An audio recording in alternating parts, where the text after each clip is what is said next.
a primeira coisa que vem na minha mente dessa criança, de 6 anos, desse bebê, é se não tivesse descoberto quanto tempo esse bebê ia ser abusado por esse avô.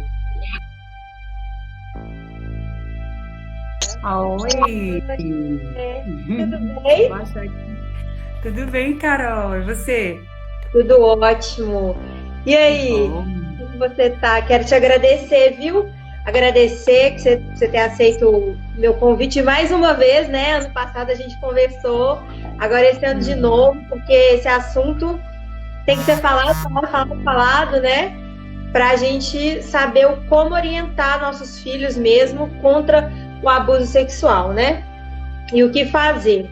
Então, eu queria que você se apresentasse para o pessoal que ainda não te conhece, apesar de que é difícil, né? A pessoa é muito. Não, imagina, muita gente não me conhece. Então, por presente, fale aí dos seus cursos, que eu acho que até está lançando um curso agora, né? Do abuso, de novo. É o que eu fiz. Eu fiz, né? Eu sou da turma 7, eu acho. Nossa, muito bom.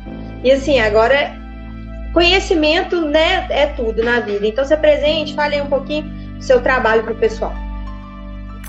Oi, gente, prazer enorme estar aqui com vocês. Então, meu nome é Leliane Rocha, sou psicóloga, especialista em sexualidade humana. Trabalho diretamente com educação sexual em todas as idades, mas no meu Instagram, fanpage e canal do YouTube eu trabalho mais com a educação sexual na infância. Porque eu acredito que a construção da sexualidade, eu e a OMS e todos os órgãos que trabalham com sexualidade, nós acreditamos que a sexualidade ela começa a ser construída desde o ventre, então a criança precisa de educação sexual desde quando ainda é um feto, né?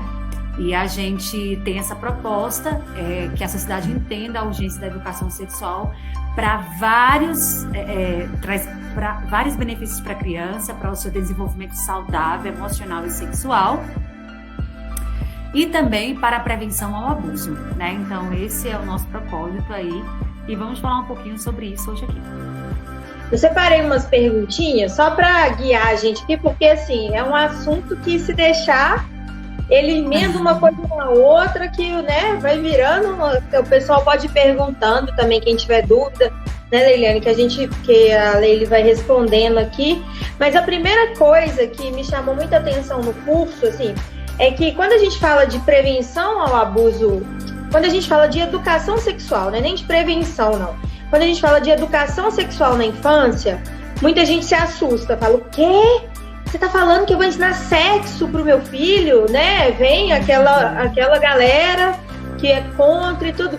Então eu anotei aqui, eu coloquei para você explicar, porque eu achei muito legal essa explicação, a diferença entre a gente explicar para a criança o que é a sexualidade, né? E o que é ensinar a criança sobre sexo, que são duas coisas completamente diferentes, sendo que a gente precisa...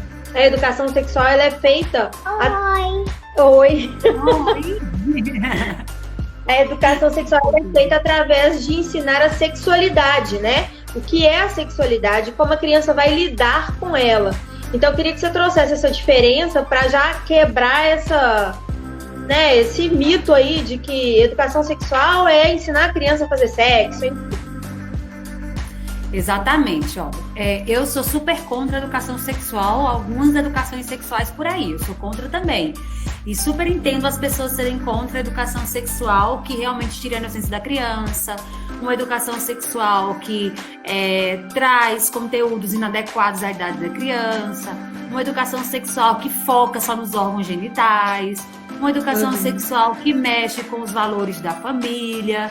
Eu sou contra essa educação sexual, né? Porque a educação sexual que a gente propõe é aquela que vai ensinar a criança a valorizar o seu corpo, a respeitar o seu corpo, respeitar o corpo do outro.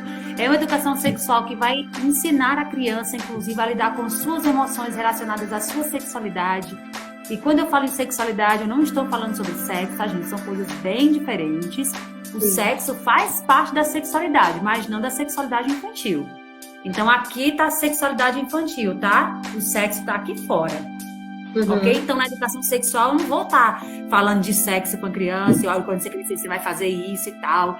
Não, eu vou te falar sobre o nosso corpo, como respeitar esse corpo, como compreender as mudanças desse corpo, como compreender as mudanças do corpo do outro, como lidar com as minhas emoções. Isso, a educação sexual ela está diretamente ligada com a educação emocional.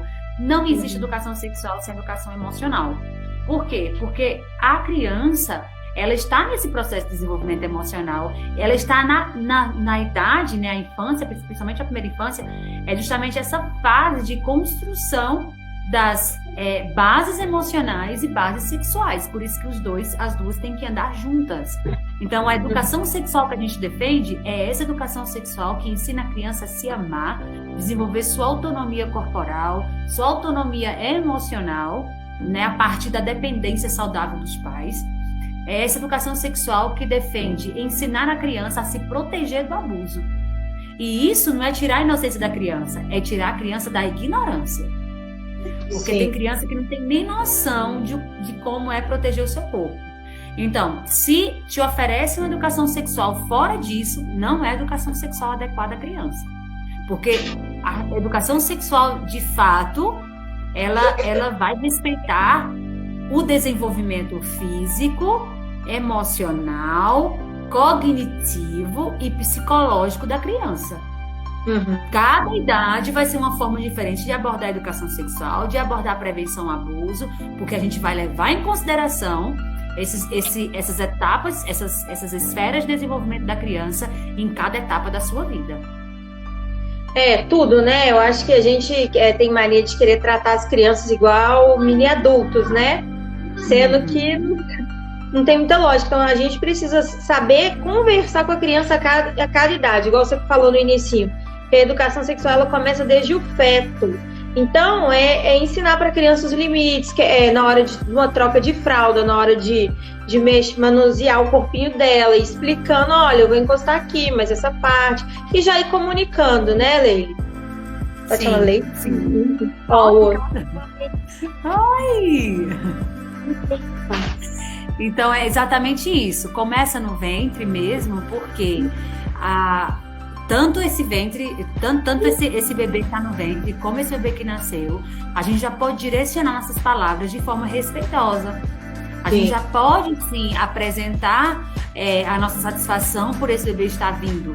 A forma que você conversa com o bebê no feto já vai impactar a formação da sexualidade dele, né? O bebê no ventre, melhor dizendo. E a forma que você toca nesse bebê depois que ele nasce, a forma que você conversa com ele, já vai ficando as primeiras impressões psíquicas até no inconsciente dele. Então, muitas coisas que nós, por exemplo, tem vários estudos que já comprovam os impactos da vida intrauterina na formação emocional de nós, seres humanos. Então, tem sequelas que a gente carrega ainda da gravidez de nossa mãe. Né? Sim. Então, desde a gravidez a gente já trabalha essa educação sexual juntamente com a educação emocional. E quando eu tô com esse bebê aqui comigo já saiu de minha barriga, então como eu vou trocar a fralda dele, quando eu me comunico quando troco a fralda dele. Ó, só para dar um exemplo para vocês. Tem gente que fala assim, Leiliane, como é que eu vou começar a educação sexual do meu bebê? Você fala isso, mas para mim é algo incompreensível. Primeiro porque muita gente não sabe o que é educação sexual, não sabe o que é sexualidade. Então vai pensar em educação sexual é dizer para a criança de onde vem os bebês. E se você resume a educação sexual, isso realmente vai ficar sem sentido você oferecer educação sexual para um bebê. Mas se você entende que a educação sexual é esse processo de ensino-aprendizagem, no qual a criança é ensinada a lidar com suas emoções, a perceber o seu valor próprio, a trabalhar a sua autovalorização, a trabalhar a aceitação do seu corpo, a formação no seu psiquismo sobre o corpo que possui, sobre o corpo do outro, a gente já muda a perspectiva. Então, supõe-se que o bebê tá cocô e vou trocar o bebê. Toda vez que eu vou trocar esse bebê, minha expressão é essa. Nossa, Deus, né? Tá podre? Meu filho, essa falta sua, meu Deus, tem cocô do umbigo ao pescoço, meu Deus, nas costas, tá tudo, não sei o quê. Ai, deixa eu ver como é que eu vou isso aqui. Gente, o bebê capta. O bebê capta a mensagem que toda vez que minha mãe vai tocar em minhas partes íntimas, né? Ele não pensa em minhas partes íntimas, mas nessa parte do corpo ele associa. Eu percebo essa insatisfação. É tanto que o bebê percebe a nossa linguagem corporal, a fisionomia, quando a gente faz bem assim, ó, não. Ou então faz... Ele já... E quando a gente faz... Ele já... pra gente. Então, o bebê entende a nossa linguagem, a nossa expressão facial grava muito, porque o bebê, quando ele olha pra gente, ele olha de verdade, né? Então, se toda vez que é uma troca de fralda, o bebê percebe que é um sofrimento para a mãe, ou até essa criança maior que ainda usa fralda, de 3 anos, de 2 anos e pouco, é essa lástima, a criança já vai começando a ter uma percepção meio negativa do seu corpo, negativa do cocô. Então, tem muitos adultos que têm transtornos psicológicos por causa da fase do cocô, na fase do seu desenvolvimento sexual. Transtornos psicológicos, assim, incríveis, relacionados a dinheiro, a relacionamento, ao seu próprio corpo. Então, assim, é tudo muito amplo e eu acho tudo isso muito fantástico. E quando a gente conhece, a gente tem outro tipo de atitude em vários momentos da vida. É tudo muito a longo prazo, né? Que a gente pensa, na verdade, só assim, eu vou fazer isso aqui agora e não tem problema não. Mas a gente não pensa na consequência disso no longo prazo, né? Que na primeira infância ali que os traumas são, né? As crenças todas são geradas e a gente não tem esse cuidado, fala de qualquer jeito, cuida de qualquer jeito, então, não de qualquer jeito, então a gente, muitas vezes não sabe mesmo, né? A melhor forma, então por isso que eu sempre falo aqui que a gente tem que buscar mesmo, tem que estudar. Eu fico assim, gente, eu estudo, cada hora é um assunto que eu vou pegando e falo, meu Deus do céu, cada fase é uma coisa diferente que eu vejo a demanda, falo, não, eu preciso saber isso aqui, porque como é que eu vou lidar? Então, acho que falta isso um pouco ainda para os pais, né, ver assim, a gente estuda para tanta coisa na vida, né, Leila, que a gente quer ser bem-sucedido, mas para educar filho a gente não tem essa questão. E aí eu queria que você falasse um pouquinho como que é a forma de educar, o que tem a ver então, né, vou entrar no tema aí, o que tem a ver a educação positiva, a gente educar a criança de maneira respeitosa tem a ver com prevenção ao abuso sexual, porque às vezes as pessoas falam assim, nossa, que viagem, né, nada a ver uma coisa com a outra, então traz um pouquinho desse assunto aqui e a gente vai bater nesse papo, porque o que tem a ver? O que uma educação punitiva, autoritária demais causa nessa criança e impede essa prevenção ao abuso? E o que a educação emocional e a educação positiva ajudam na prevenção desse abuso? Então, como eu falei anteriormente, não existe educação sexual sem educação emocional. Não existe, simplesmente. Por quê? Porque não há construção de percepção do corpo sem percepção da alma, sem percepção das emoções. Então, a sexualidade da gente é justamente nossas emoções, nossos afetos, nossos valores, nossos princípios, nosso corpo, né? Então, a criança ela é muito material, ela é muito concreta. Muito concreta. A criança vai começar a abstrair, conseguir abstrair algo lá para mais de 7, 8 anos de idade. Então, principalmente nessa primeira infância, a criança tudo que ela se relaciona com o mundo tem a ver mais com o seu corpo. Então, tem a ver mais com o que ela vê dos seus pais ou principais cuidadores. E aí, o que acontece? Isso sim, é gritante na clínica, é gritante quando você ouve crianças que passaram por abuso ou crianças que não passaram por abuso também.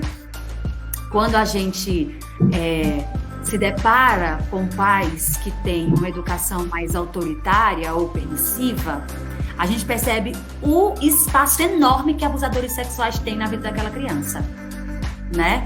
Eu atendi um caso de uma criança, eu acho que até citei isso na aula do curso, né? Que ela né, no atendimento ela falou que tinha um segredo pra me contar e tal, mas que só ia contar se eu não contasse pra ninguém. Aí eu falei assim, olha, eu não posso te prometer que a gente nunca pode dizer à criança que não vai contar algo pra ninguém, sem saber o que algo é esse, né? Nunca prometa. Não, prometo que não conta pra ninguém, me conte. Não faça isso. Fala, olha, tem coisas que dá pra eu guardar segredo. Tem coisas que eu conto pra uma ou duas pessoas, que é de sua mãe ou seu pai, enfim, depende do que a gente conversar aqui. Mas me conta, depois que você me contar, eu te prometo se eu conto ou se eu não conto. Então a gente tem que conversar assim com a criança, sincero, né? E eu falei pra criança, ela falou, tia, tem uma pessoa que pega na minha piquita. Qual idade que ela tinha? 6 anos. Ixi, Aí, você travou. 6 aninhos. Você tá travando pra mim. Tá, um pouquinho. Ah, tá, vamos lá. Então, ela tinha 6 anos. 6 aninhos, tá? E aí eu falei, sério? Ela falou, eu falei, quem é? Só conta quem é se você prometer que não vai contar pra minha mãe. Aí eu falei, mas eu acho que eu não vou conseguir prometer isso pra você, mas eu te prometo outra coisa. E aí eu falei assim, tá, mas por que você não quer que sua mãe saiba? Né? Foi a pergunta que eu fiz pra ela. Por que você não quer que sua mãe saiba? Ela falou, olha, minha mãe me bate porque eu quebro um copo. Imagina se eu contar que Titi, o irmão dela, tá colocando o dedo na minha piquita. Nossa, complicado. Entende? Então, se a criança leva um tapa por qualquer coisa, se a criança leva um grito por qualquer coisa, se a criança... Tudo por qualquer coisa, ou até por uma coisa grande na mente do adulto, a confiança é abalada. Se a confiança é abalada, o que acontece, gente? Na dinâmica do abuso sexual, a criança se sente culpada pelo abuso que acontece. Ela se sente culpada porque o abuso provoca isso na criança, que os 3 principais sentimentos da criança, ou até do adulto, adolescente abusado, os 3 sentimentos são medo, vergonha e culpa. Só que na mente da criança, isso você coloca no superlativo. Então, a criança que é abusada, ela tem medo de alguém saber, ela tem vergonha pelo que aconteceu, e essa vergonha gera culpa nela. Né? E aí, se não tem uma relação de confiança com os pais, ela dificilmente vai contar. E tem N pesquisadores que apontam que uma criança que apanha dificilmente vai contar aos seus pais se estiver sendo abusada. Vai ser muito, é quase impossível. Apanha, assim, a gente coloca a punição aqui como apanhar, ficar de castigo, né? Que é submetida a violência verbal, né? Isso. Até porque, né, gente, eu vou falar um pouquinho que eu estudei, tá, Leile? Que eu fiz seu curso, só legal. Até porque 90% dos abusadores estão dentro da nossa casa. Da nossa casa, que eu falo, do nosso núcleo familiar, ou das pessoas que convivem com a gente. Então, é um número chocante, 90%. Porque a gente que assim, eu não vou... vai fazer na rua, né? Sim, e aí... Esses 90%, o que acontece? Eles sabem toda a dinâmica familiar. Eles sabem se ali o seu tipo de educação com o seu filho, se você pune, se você bate, se você coloca de castigo. Porque quando ele vai cometer o abuso, ele sabe exatamente o que ele vai falar para aquela criança sentir mais medo, mais culpa, né? E se ele sabe que a mãe bate, se você contar isso pra sua mãe vai te bater. Se você contar isso pro seu pai, pra sua mãe, ou sei lá pra quem, você vai ficar de castigo, né? E aí, olha a correlação que essa criança de 6 anos trouxe para você no consultório, né? O quanto isso é sério, porque às vezes a gente fica assim, as pessoas falam assim, educação punitiva, autoritária, ou até permissiva, que é aquela que deixa tudo solto, e que a criança também é totalmente insegura, né? Que o pai e a mãe não tem, enfim, não sabe nem para onde vai o negócio. E às vezes as pessoas pensam assim, isso é uma bobagem, eu posso bater no meu filho, ele é meu, eu faço o que eu quiser, eu educo do jeito que eu quiser. Pois é, mas o quanto isso está prejudicando, talvez, a prevenção de coisas muito sérias na vida dessa criança, né? E o quanto isso está afastando, criando desconexão com essa criança. Então é muito sério isso, né? Assim, igual, pode terminar. Não, é isso, assim, quando a gente descobre que 90%, você falou até mais, é dentro do nosso círculo de convivência, cara, isso é surreal, assim, porque a gente fica assim, não, vai acontecer ali numa festinha, eu tô numa festinha de amigo que eu não conheço as pessoas, a gente acha, não, gente, acontece dentro da nossa casa, debaixo do nosso nariz, né? Exatamente isso. E assim, como o abusador, você bem colocou, né? O abusador, ele sabe da dinâmica. Só pra vocês terem ideia... Peraí, rapidinho. Gente, a live vai ficar salva, tá? Quem tá perguntando aqui, só pra... Eu não sei se tem... Acho que tem alguém precisando sair. Vai ficar salva aqui, tá tudo certo. Desculpa, pode voltar. Como o abusador, ele conhece a dinâmica da família, então ele sabe o que mais aquela criança teme. Ele sabe quais são as intervenções dos pais. E quando a gente oferece educação sexual e aquele abusador está ali por perto, ele sabe que aquela criança recebe educação sexual. E quando ele sabe que a criança recebe educação sexual, que o tema do abuso é tocado em casa, que essa criança sabe proteger seu corpo, ele vai procurar outra. Por quê? Porque ele não vai atrás de uma criança que vai ter muito mais chance de contar o que está acontecendo. Se ele vai ter N crianças que não têm orientação nenhuma, para que ele vai abusar de uma criança que é orientada? Então, quando o seu círculo de amigos, faça questão de falar para o seu círculo de amigos, faça questão de falar para o seu círculo familiar, que na sua casa tem educação sexual, que vocês falam de prevenção ao abuso toda semana, sempre, porque se a gente fala isso, já é uma forma também de proteger nossa criança. Porque ele pode vir querer abusar? Pode, mas já vai afastar mais. É tipo um ladrão, tem 2 casas para assaltar, né? Uma tem cerca elétrica, a outra não tem, ele vai escolher qual? Né? Aqui tem menos proteção, gente. Sim. Então, como o abusador é um criminoso, ele vai agir como de criminoso. E aí, com esse gancho, fala aí pra gente um pouquinho, como que a gente então ensina pra criança. Eu não vou falar sobre a prevenção no geral, porque é muito extenso, gente. Quem quiser saber da prevenção, a Leila tem um curso maravilhoso, que eu fui aluna dela, pode fazer, que assim, a gente aprende demais com ela, ela é muito disponível. E vale muito a pena pra gente aprender mesmo. Mas eu quero trazer aqui que eu coloquei como que a gente ensina sobre consentimento para criança, né? E aí, isso é muito interessante, porque muitas vezes a gente faz muitas coisas que a gente viola. A criança não consente, por exemplo, a cosquinha. Cosquinha, tá fazendo cosquinha, e aí a criança tá rindo e tal, aí ela para e a gente continua. O que a gente tá ensinando ali? Que a gente pode ultrapassar todos os limites. Eu posso me divertir com o teu corpo. Isso. Eu posso me divertir com o teu corpo. Tá bom pra mim ainda, eu vou continuar, mesmo pra você estando numa situação de incômodo. Eu vou continuar, porque eu quero. Ou quando a gente faz uma brincadeira com a criança, ela não vai só falar, para! Aí a gente vai e cutuca de novo. Ela, para! Aí a gente vai. O que a gente está ensinando? A gente está ensinando da mesma coisa, a gente não está ensinando limite do corpo dela. A gente precisa ensinar o consentimento, porque a criança falou, não é não, o famoso não é não, literalmente, né? Então eu coloquei aqui, pedi para você ensinar sobre o consentimento, abordando um pouquinho o toque do sim e o toque do não, porque eu acho que é uma forma muito bacana de ensinar sobre o consentimento para a criança. Pode ser? Sim, pode ser sim. E nesse aspecto do consentimento, gente, de acordo com a lei brasileira, né, com o ECA e tudo mais, a criança só tem capacidade de consentir, né, relação sexual em si, namoro, tudo mais, só a partir de 14 anos de idade. Antes disso, a título de informação, trazer isso para vocês, a título de informação mesmo, eu quero dizer para vocês que, de acordo com a lei, uma menina de 13 anos, se um cara maior namorar com ela, se caracteriza estupro de vulnerável. Mas, mesmo o consentimento sendo assim uma capacidade, porque como a criança e adolescente é um ser em desenvolvimento, ele é vulnerável naturalmente, mesmo sendo só aos 14, mas para você ensinar na mente infantil, gravar na mente infantil na infância, sobre consentimento. E o que é esse consentimento? É a criança entender que o corpo é dela. A gente fala, meus filhos, nossos filhos.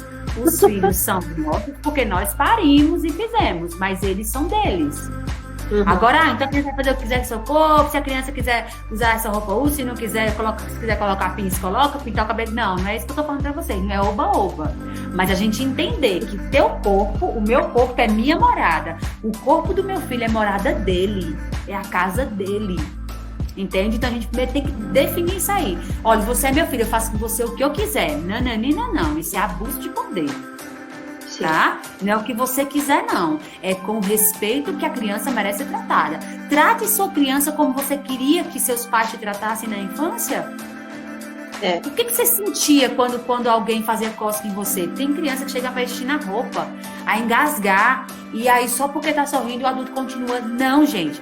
A gente é tão rápido pra falar assim, meu filho, né, que não é o ideal. Mas assim, no geral, os pais, olha, quando eu falar não é não, pra que tá pedindo? Pra que tá? Acabou, é não. Mas quando a criança fala não, a gente não considera o não da criança. A gente não suporta, inclusive, um não de uma criança. Muita gente fala assim, brincadeira, né? Ai, só tô brincando, bobagem. Exatamente. É um respeito. Aí a criança fala assim, não, para, como você falou, né? A gente, para. Aí quando a criança faz, para, não sei o que, não sei o que. Nossa, mas deve ser chato, não sabe nem brincar. A pessoa quer... A culpa ainda é da criança que é chata. Não, chata é quem tá insistindo depois que o outro diz não. Chato e desrespeitoso. Então, uma coisa tem que ficar clara na mente do seu filho, é que o não dele é tão potente quanto o seu não. Não tem essa de não de adulto é mais potente do que não de criança. Não é não, não se refere a respeito ao corpo. Se você não der potência ao não da criança, ela não vai se sentir digna de falar o seu não para outro adulto. E até quando você falar com sua criança bem assim, filha, vai arrumar os brinquedos, e a criança falar não! Como é que você vai agir diante desse não? Né? Você vai trabalhar esse relacionamento e vai dizer, como é que é? É assim que você responde a sua mãe? Eu não admito que você me responda assim, né? É assim que a gente vai falar? Não, porque a gente fala mil nãos para a criança. Ela fala um, a gente também vai dizer, ô, meu filho, tá bom, então você não quer os extremos, né? Permissividade e autoritarismo. Então, por que essa criança está dizendo não? Né? Por que essa criança está dizendo não? Valorize o não sem concordar com o ato dela, mas, filha, eu entendo o seu não. Por quê? Agora vamos lá, vamos conversar sobre isso. Por que você não quer arrumar esse brinquedo? Você sabe que precisa fazê-lo, vamos lá, entende? Isso eu tô falando desse não. Você imagina quando você está invadindo o corpo da criança, que obriga a dar beijo, obriga a sentar em colo. Nossa, gente, quantas crianças rejeitam o colo. Dá um abraço, ciclano. Então tem gente que fala assim, olha, quando a gente chegar no lugar, você vai abraçar e beijar todos os adultos. Gente, como assim? Às vezes a criança não tá nem a fim de abraçar e beijar. Ela só ensina a dar um oi, né? Ensinar a criança a ser sem educação. Chegou, vamos cumprimentar, mas cumprimentar pode ser tchau, né? Oi. Às vezes a criança não tá afim.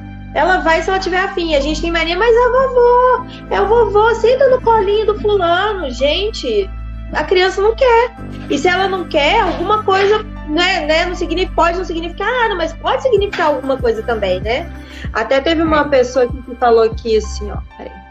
Brincar com as partes íntimas é abuso sexual? Imagino que é brincar pegando nas partes íntimas da criança, né? Ó, abuso sexual só se caracteriza abuso sexual quando o adulto toca nas partes íntimas da criança para satisfazer seu desejo sexual, para se excitar, para, como diz a lei, né? Satisfação da própria lascívia. Uma mãe que, por exemplo, tá trocando seu filho e faz, ai, que toca esse laço de mamãe, não sei o quê. Não, não é abuso, mas também não é correto fazê-lo. Certo? Então, nada de negócio, ai, cadê o pitaco esse laço de mamãe? Cadê a xexeca de mamãe? Cadê não sei o quê? Cadê o bubu de mamãe? Pegar e amassar e cheirar a parte íntima da criança? Não. Desde pequena, a criança precisa ser ensinada que ninguém, nem papai, nem mamãe, nem vovô, nem vovó, nem tio, nem titia, ninguém pode brincar com as partes íntimas dela. Porque se a gente brinca com a parte íntima da criança, brincar com parte íntima é o grande discurso do abusador. E aí tem pais que falam, não, Liliane, mas eu brinco. Eu falo, ó, sua mamãe pode brincar, tá? Gente, a criança não consegue separar essas coisas, não. Ela não consegue. É muita coisa pra criança aprender, pra gente dizer, olha, ó, mamãe beija na boca, tá? Papai beija na boca, mas outra pessoa não pode beijar. Mamãe brinca com as partes, mas outra pessoa não pode brincar. Gente, só coloca, ó, beijo na boca é carinho de adulto. Adulto que namora. É bem mais fácil pra criança falar assim, olha, então criança não beija a boca de nenhum adulto, adulto não beija a boca de criança. Por quê? Porque o abusador adora beijar em boca de criança. Inclusive, outras crianças maiores amam, né? Por causa da erotização, por causa de algum abuso, por causa de sexualização precoce na infância. Crianças querem aprender a beijar na boca de outras crianças. Então tem que ficar claro para a sua criança que beijo na boca, que brincar com parte íntima é algo que não tem que acontecer, porque a boca não é uma parte íntima, mas é uma parte privada. Íntimo é o que fica guardadinho. Privado é aquilo que nem todo mundo pode tocar. É igual, por exemplo, o seu braço não é uma parte privada. Se alguém vem e esbarra no seu braço, é uma coisa. Se alguém vem e toca no seu braço, eu quero falar contigo. Não tem problema nenhum. Agora, tua parte íntima, tua boca, tuas coxas. Coxas também são partes privadas. Pescoço também são partes privadas. Porque muitos abusos eles começam assim, porque eles já sentem prazer. Só fazer assim na criança e tal. Principalmente se é pedófilo, né? Então, a gente precisa deixar claro para a criança. Né? Demarca as coisas. Agora fica, gente, qual é a dificuldade do brasileiro aprender português? É a regra ou é a exceção? é a exceção. Olha, todo verbo, não sei o que, exceto, aí o exceto lasca a gente. Então, se a gente que é adulto tem dificuldade com regras que têm exceções, imagina a criança. Então é melhor você ser assim, mais global com ela. À medida que ela for crescendo, você vai explicando mais coisas, mas principalmente pequenininho. Você fala, ninguém beija na sua boquinha, ninguém brinca com sua parte íntima. E você não brinca com parte íntima de ninguém. Parte íntima, sua parte íntima, pode tocar mamãe, papai, você vai colocar rede de segurança só se for para limpar, passar um remedinho. A doutora também pode tocar mamãe lá perto de você, mas outra pessoa não. E também você não toca na parte íntima de ninguém. Então, a gente vai ensinando consentimento, intimidade, privacidade, né? Tudo ali juntinho, público, ali, tudo isso faz parte da formação da sexualidade da criança, da educação sexual e da prevenção ao abuso. Até porque a linguagem da criança é o brincar, né? Então, assim, se a gente brinca com a parte íntima dela, aí fala, é só a mamãe que pode, mas aí vem uma outra pessoa que quer abusar ou quer brincar, eu falo, vou brincar, a gente vai brincar. E para criança, tem coisa mais gostosa do que brincar?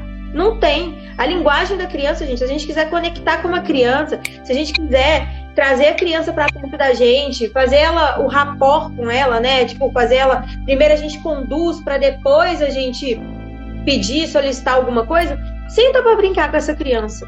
E aí os abusadores usam disso, eles vão sentar para brincar, eles são as pessoas que vão mais dar um afeto, assim, primeiro, né? Vão dar carinho, a criança gosta dele, até porque ele faz parte da família, então a criança às vezes nem sabe o que está acontecendo ali, né? Às vezes ela confunde, não, ele gosta de mim, ela não sabe que tá tocando para abusar, ela acha que é só um carinho. Se a gente não explica, se a gente brinca assim dentro de casa, ou se a gente dá beijo na boca das crianças mesmo, porque muita gente acha, é lindo dar beijo na boca, dar selinho, dar isso, tá, mas se a gente dá, até a criança entender que outra pessoa não pode dar, é o que a Leilane falou, aí a exceção é a parte que vai ficar difícil na cabecinha delas, né? Então a gente precisa facilitar, ao invés da gente dificultar esse entendimento para a criança, né? Exatamente. Porque, veja só, a gente precisa entender que, como já falamos aqui, você também colocou, que o abusador, a maioria dos abusadores, né, é pessoa perto da nossa casa. Então, essa maioria é pessoa próxima à criança. Pode ser nossos irmãos, nossos pais, enfim, pode ser qualquer pessoa, tá? E aí, o que vai acontecer? Por que esse abusador prefere crianças do seu círculo? Porque é mais fácil ele ficar sós. Para um abusador ficar sós com uma criança desconhecida, vai dar um trabalho danado. Agora, com crianças do seu círculo familiar, vai ser tranquilo. E, por favor, pare. Chega dessa inocência dos adultos falarem, não, na minha família é impossível ter abusador. Olha, não, meus tios são maravilhosos, meus primos, meu primo do terceiro carimbador também, gente maravilhosa. Parem com essa história, minha gente, pelo amor de Deus. Eu recebo o caso todos os dias de pessoas que foram abusadas por pais, por mães, por babás, por tios, por primos, por irmãos mais velhos. A última estatística do Ministério da Mulher, da Saúde e dos Direitos Humanos apontou que pai, mãe, padrasto são os principais abusadores. Ok? Então não tem isso. Por isso que, como o abusador não vem com o nome aqui, abusador, eu tenho que ensinar minha criança a se proteger e também protegê-la. E aí, partindo disso, eu quero que vocês entendam agora esse ponto, que é fundamental, tá? O abusador é uma pessoa do círculo da família, é uma pessoa da constelação afetiva da criança, da construção afetiva da criança. E a característica principal desse abusador, já saiu, a característica principal desse abusador, que eu quero falar tanta coisa que eu fico... E aí, uma das características principais desse abusador ele é muito atencioso, carinhoso, afetuoso. O que acontece? Como ele faz parte do convívio da criança, da construção emocional dela, o que acontece? A relação do abusador com a criança não é, em sua maioria, de abuso. Não! É de carinho, é de atenção, é de brincadeira. Vamos brincar com o titio, vamos brincar com o vovô, com a vovó, e não sei o quê, e dar presente. Então, assim, a grande parte dos momentos que a criança vive com aquele abusador são momentos bons. São momentos saudáveis. Não tem toque de abuso. Aí, esporadicamente, ele vai lá e abusa. Então, ele passa, vamos dizer, Um dia com uma criança, durante aquele dia de brincar, de andar de bicicleta, de ir no mercado, e não sei o quê, e jogar bola, tem 2, 3, 4 toques de abuso. São minutos, às vezes são segundos de abuso. E depois um monte de horas dando carinho e afeto. Como é que não vai confundir essa criança? Mulheres adultas se confundem quando o homem bate, trai, depois fala, olha, me desculpa, eu nunca mais vou fazer isso, não vou, não sei o quê. Ah, a mulher ainda acredita. Você imagina uma criança, gente. Não, e assim, é interessante que a mulher, né, muitas vezes a mulher se sente a culpada, ela sente as mesmas coisas que a gente trouxe, que são os sentimentos da criança, né, que é a culpa, é a vergonha dela mesma, então ela acha que é tudo pra ela, né, e se ela também não tem uma pessoa de segurança, uma pessoa que ela confia, com quem que ela vai falar? A mesma coisa com a criança. Se o pai e a mãe não são referências de adultos confiáveis, que, se eu contar isso para minha mãe, eu tenho confiança que eu vou conseguir conversar, ou que eu não vou apanhar, ou que eu não vou ficar de castigo, eu posso trazer esse problema para minha mãe? Ok, mas e se a dinâmica familiar é outra? Se é uma casa onde tem punição, castigo, recompensa todo tempo, ou se você fizer isso, você ganha aquilo, se você não fizer, você ganha um castigo. A criança não tem confiança para trazer isso para os pais. E aí ela precisa da relação. Trazer isso para alguém, né? Porque senão, eu vi um post seu que diz que a cada 10 crianças abusadas, apenas uma conta que foi abusada. Olha, é surreal. Os números são surreais, né? Sim, e a gente percebe esse surrealismo justamente porque é algo distante das nossas discussões. A gente não discute sobre isso entre pais, entre profissionais da infância, tá? E aí, a gente tem que entender o seguinte, gente. Eu falo porque eu já ouvi de adultos que foram abusados, eu já ouvi de adolescentes que foram abusados, e de crianças também. Onde fala assim, Leiliane, adultos falam assim, Leiliane, o que mais me deixava arrasada no abuso que eu sofri na infância não era o abuso, era eu sentir saudade do abusador. Nossa. Por quê? Sente saudade do abuso? Não. Sente saudade da atenção exclusiva. Sim. Por quê? Porque é raro, é muito difícil abusador ser predador. Tem um abusador e abusador predador. O abusador predador é que deixa marcas no corpo da criança, que machuca a criança, que estupra, que sequestra, que mata. Esse é o predador. A maioria não é predador. A maioria é carinhoso. A maioria é uma pessoa que fala assim, tá vendo? Vou falar algumas frases para vocês que abusadores falam para crianças. Frases amorosas. Tá vendo? Só eu paro para brincar com você. Nossa, você é tão especial para mim. Eu sinto uma coisa tão boa dentro de mim. Eu paro e brinco com você. Eu já não consigo imaginar a minha vida sem esses momentos com você. Eu gosto tanto quando eu te toco assim. Eu fico feliz. Você me faz feliz com isso. Você sabia? Nossa. Então ele coloca a criança no nível de importância que nós pais nunca colocamos, praticamente. Eles falam para a criança, tinha um que falava bem assim, você é o meu sol. E essa menina foi abusada na infância por um tio dela, irmão da mãe dela, né, esse tio dela, e ela até tem uma música que, eu não sei agora qual é a música, você é meu sol, não sei o que, ela não suportava essa música, ela agora adulta. Por quê? Porque ele fala, você é meu sol, você não gosta de um sol quentinho, o dia não fica alegre quando o sol nasce, pronto, quando eu te vejo. Aí ela disse que ficava tão seduzida por aquilo, que procurava o abusador.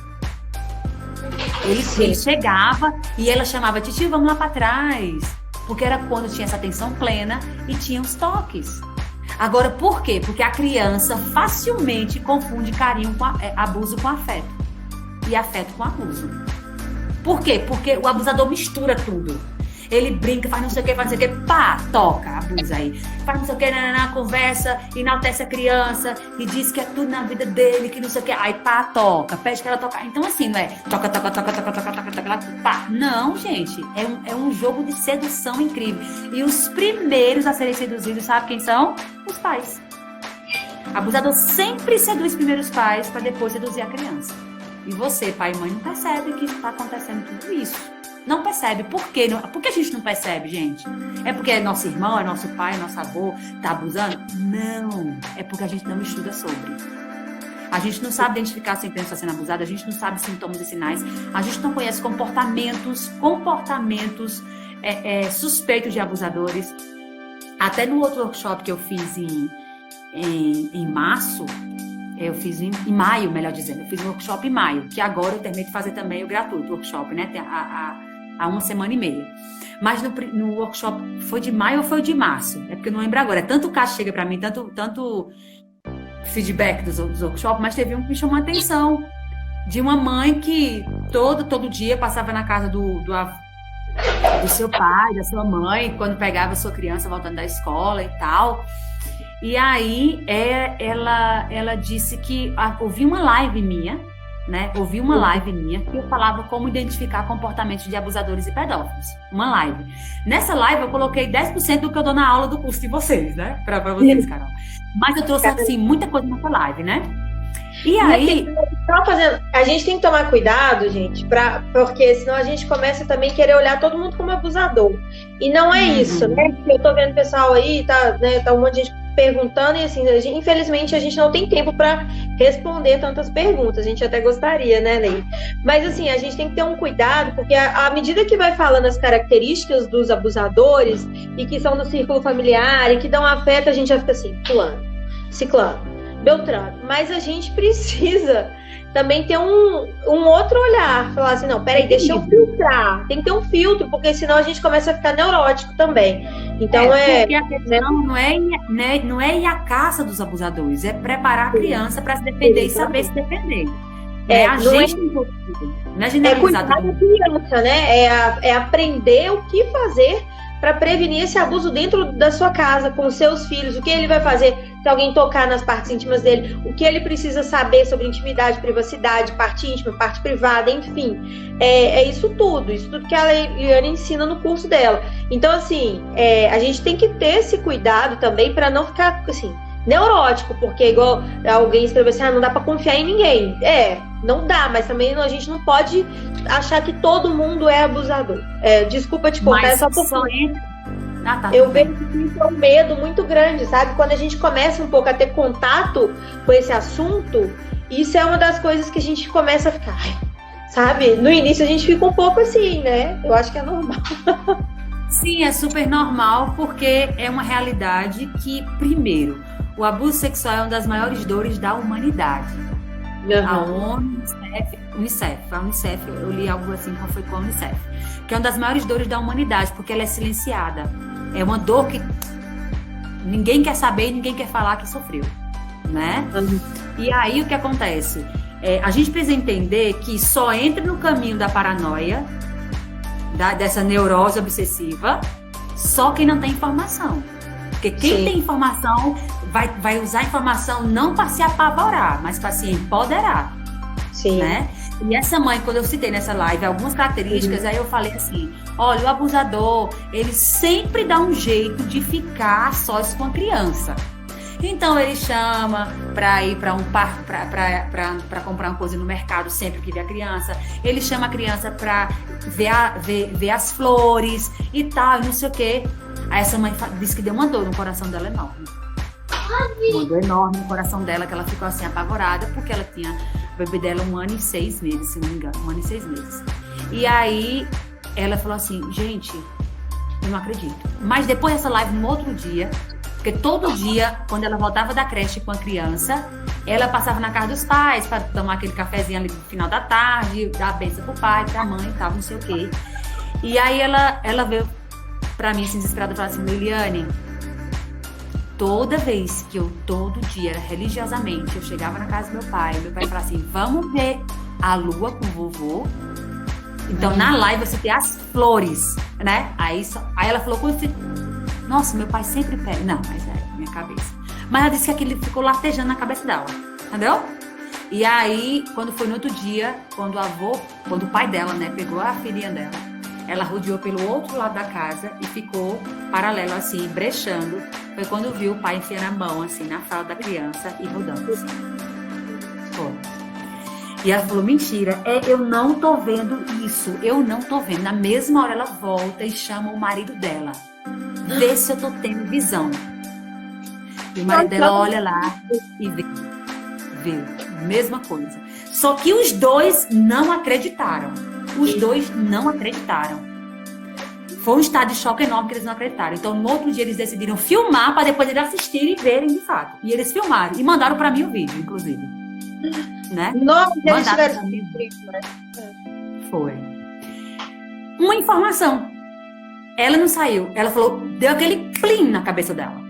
Poderia realmente ele estar mostrando só, mas quando você conhece comportamentos suspeitos, você vai ficar, mas você fala, peraí, esse comportamento tá, eu não vou acusar, mas eu vou estar atenta.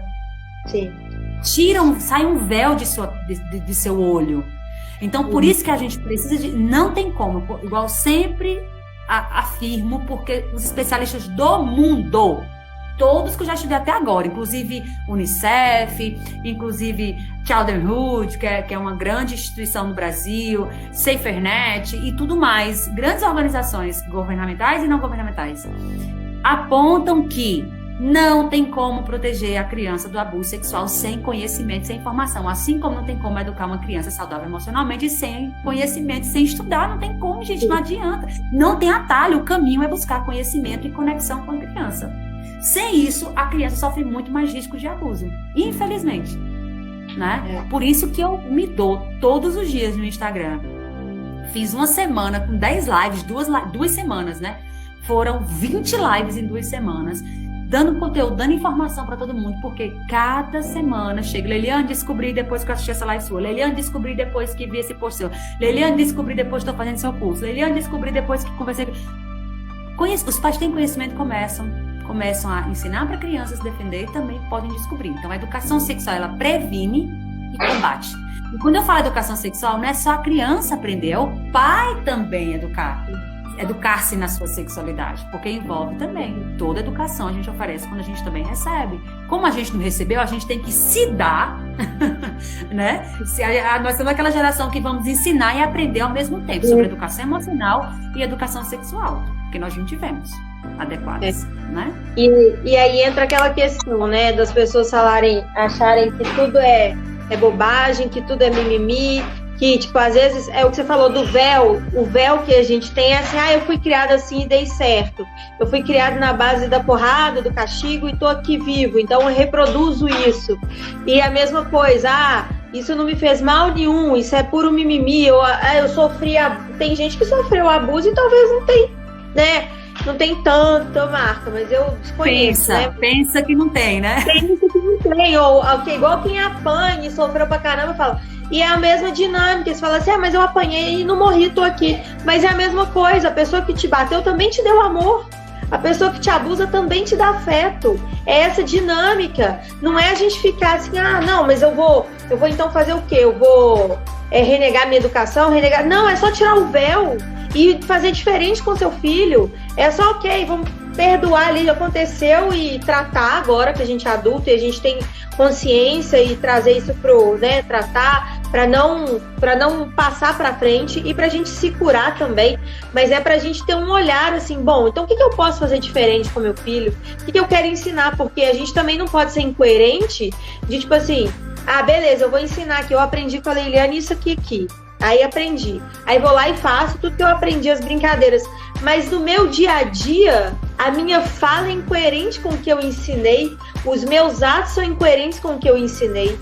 Não adianta eu ensinar prevenção de abuso para criança se eu sou uma mãe que pune, que bate, que faz, ou que deixa tudo solto, que a criança não confia em mim. Se eu sou uma mãe que não gera conexão, porque se acontecer com meu filho, eu não vou ser a pessoa que ele vai procurar. Então a gente precisa também, é isso que você falou, isso precisa caminhar muito junto, porque a criança precisa ter um adulto de confiança. Se não for o pai, se não for a mãe, a gente precisa ensinar, mostrar para a criança quem que é o adulto que você pode confiar, né? Isso é uma das coisas que você fala também no curso, a gente trazer uma rede para a criança de apoio. Se você tiver que contar um segredo para alguém, não for a mamãe nem o papai, quem vai ser? Igual essa criança que a Leili trouxe no início da live do exemplo, ela contou para a Leiliane. Mas e se não fosse a Leiliane, ela ia contar pra quem? Quanto tempo ia durar esse abuso? Quanto tempo ia durar esse abuso? A primeira coisa que veio na minha mente dessa criança, de 6 anos, desse bebê, se não tivesse descoberto quanto tempo esse bebê ia ser abusado por esse avô. Mas uma informação em uma live tirou esse bebê de uma situação de abuso que ia perdurar por anos e mais anos. Entende? Então, assim, é conhecimento, gente. Ou a gente para buscar conhecimento, a gente vai ficar quebrando cabeça. E outra coisa, sempre que alguém fala bem assim, olha, eu apanhei e não morri, né? Eu sempre falo assim, olha, você quer criar sobreviventes ou seres humanos incríveis? Ou sobrevivente de guerra? Sobrevivente de guerra vem cheio de marcas e traumas. Não, nossos filhos não têm que ser sobreviventes de uma educação violenta. Eles têm que ser seres humanos incríveis que sabem lidar com suas emoções. Não é passe de mágica, mas é fruto de estudo, dedicação, inclusive de autocuidado. Então, um dos princípios da educação sexual, só para vocês entenderem, o corpo é um templo sagrado. O corpo é nossa morada. Nosso corpo, em hipótese alguma, ele tem que ser machucado. Em hipótese alguma, ele pode receber nenhum toque que cause dor. Como é que eu vou falar isso pra minha criança daqui a pouco eu vou dar um tapa nela? É incoerência, gente. Não tem como. Não tem como. Entende? Então a gente não pode dizer assim, filha, porque, igual você falou, né? Eu falei tanto que é tanta coisa que eu fico mente assim, mas você falou toque do sim, toque do não.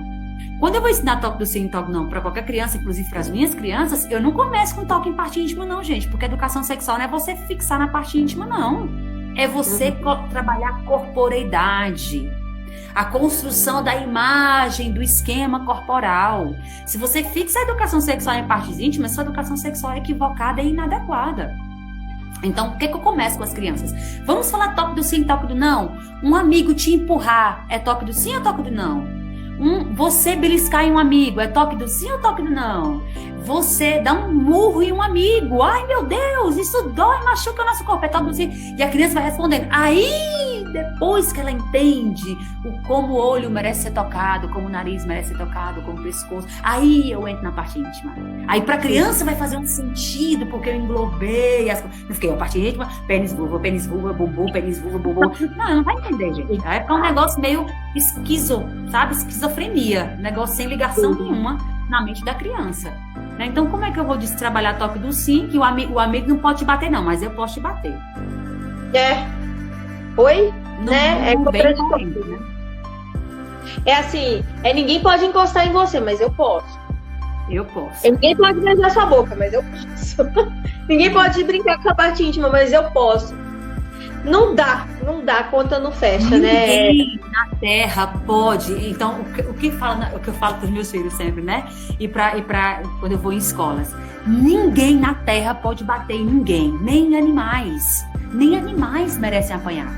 Né? Então, às vezes os pais não batem nos filhos, mas batem no cachorro porque fez xixi, bate no gato, coloca a cara do gato no cocô.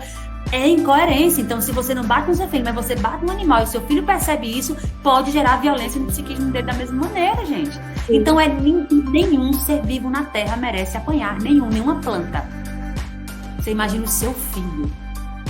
Ô, Leile, faltam 5 minutos para acabar, infelizmente. Senão o Instagram vai derrubar a gente. Eu quero te agradecer. Assim, eu quero várias, né? Eu quero marcar uma semana de live só com você. Porque adoro estar contigo também.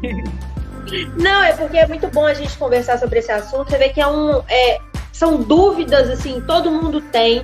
É muita desinformação. Eu sei que você trabalha muito nessa informação. Então, gente, sigam a Leiliane, façam o curso dela, que vale muito a pena.